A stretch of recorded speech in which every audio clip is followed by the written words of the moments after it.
Before the world knew a free India, she was a land both rich and wounded, a jewel of unparalleled beauty but shackled by foreign chains. For centuries, her rivers carried the songs of prosperity, her soil gave birth to empires, her people thrived in the rhythm of their own destiny. But then a shadow fell. It came not with armies alone, but with merchants, treaties, and deception, slowly choking the heartbeat of a nation. Yet, in every village and city, in the deserts, forests, and mountains, the fire of freedom smoldered, sometimes hidden, sometimes blazing. It passed from rebel to reformer, from poet to soldier, from humble farmer to national leader. It was a struggle written not just in ink and speeches, but blood, tears, and unbroken will of millions. This is the story of that journey, from bondage to breath, from silence to roar of Indian independence. India before British dominance was a vast mosaic of kingdoms and cultures. The Mughal Empire, though in decline, still held symbolic sway in the north. The Marathas, Sikhs, Mysore rulers, and regional sultanates commanded power in their territories. Indian textiles like muslin and silk were prized worldwide. Spices from Kerala and tea from Assam enriched the economy. European traders, Portuguese, Dutch, French, and British competed for a share of this wealth. The British East India Company, initially just a merchant group, began influencing local politics by supporting one ruler against another. They offered military aid in return for trade privileges.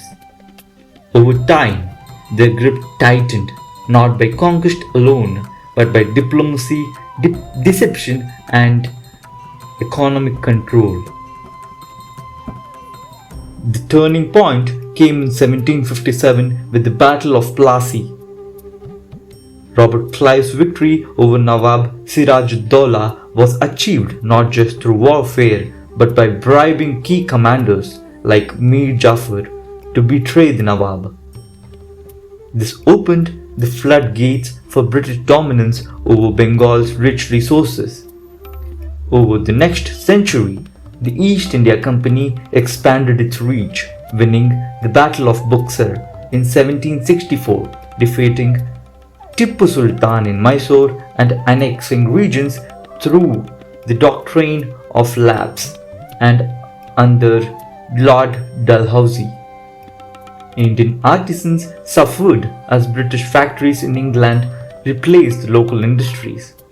Heavy taxes, exploitation of farmers, and famines became widespread, while resentment quietly brewed among soldiers and civilians alike. The revolt of 1857 began with the sepoys, Indian soldiers of the British Army refusing rifle cartridges rumored to be greased with cow and pig fat, an insult to Hindu and Muslim beliefs. What started in Meerut soon spread to Delhi, Kanpur, Lucknow, Jhansi, and Gwalior.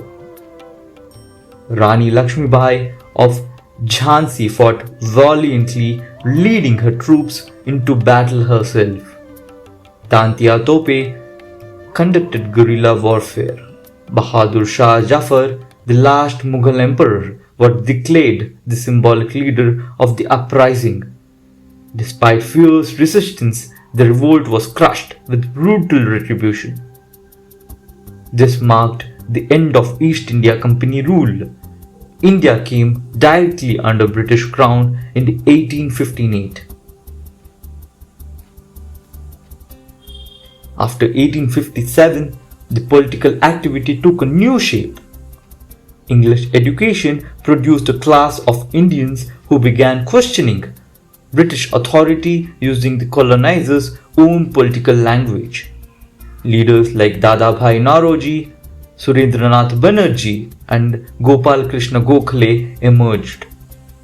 The Indian National Congress (INC) was formed in 1885 to present Indian concerns to the British in a peaceful and constitutional manner. This period, marked by social reform movements, newspaper journalism, and an emphasis on unity. While moderates sought gradual reform, a younger generation began thinking about Purna Swaraj, which is complete independence. In 1905, Lord Curzon introduced the Partition of Bengal, citing administrative reasons but clearly aiming to divide Hindus and Muslims. This sparked massive protests. The Swadeshi Movement took birth, boycotting British goods, promoting khadi and Indian industries, organizing bonfires of foreign cloth. Leaders like Bal Gangadhar Tilak, Bipin Chandra Pal, and Lala Lajpat Rai, the Lal Bal Pal trio, advocated assertive action. Rabindranath Tagore composed patriotic songs and tied Rakhi to promote unity. The movement planted seeds of self-resilience and pride in Indian culture. In 1915, Mahatma Gandhi returned from South Africa bringing with him the tested weapon of satyagraha, non-violent resistance.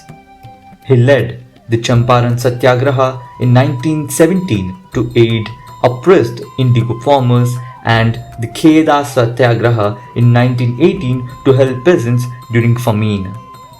The Jallianwala Bagh massacre in 1919, where General Dyer's troops fired upon peaceful protesters, shook the nation.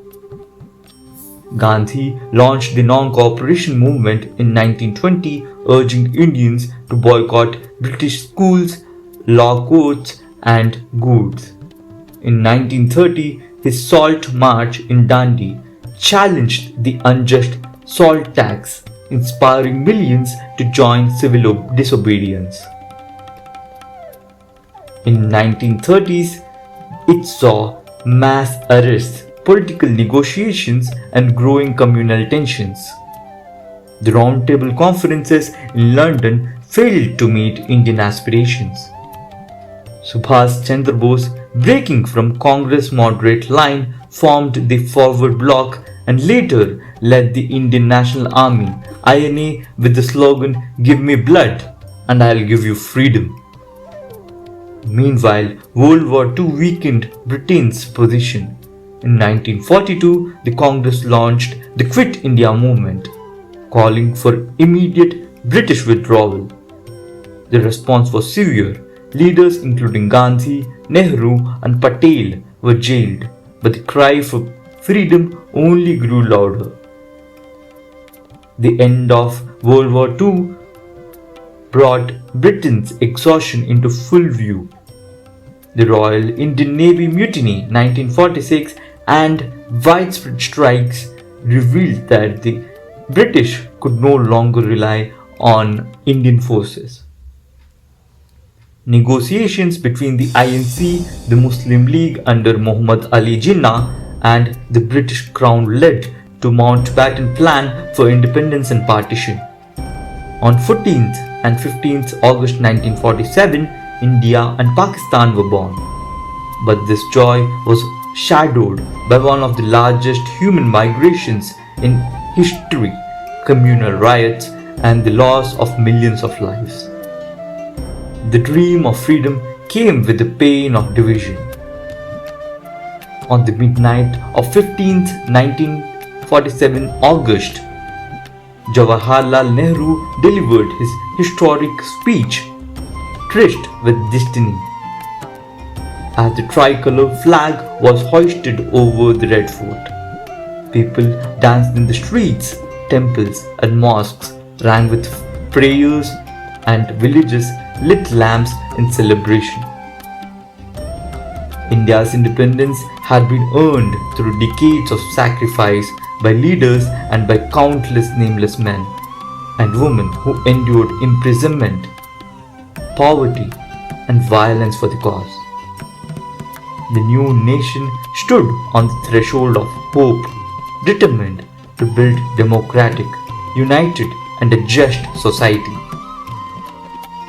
On the night of 1947, 15th August, as the clock struck midnight, India awoke, not just into freedom, but into destiny forged by two countries of resistance. The chains had fallen, but the scars remained. The map had changed, but the dream endured. The tricolor did not merely mark the end of British rule, it marked the triumph of unity over division, courage over fear, and hope over despair. The sacrifices of countless souls, named and unnamed, were now woven into the very fabric of the nation. Freedom was not a gift, but a responsibility.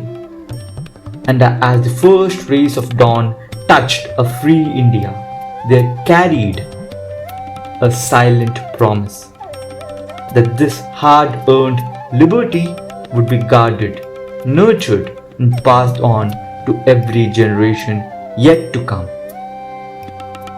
Jai Hind.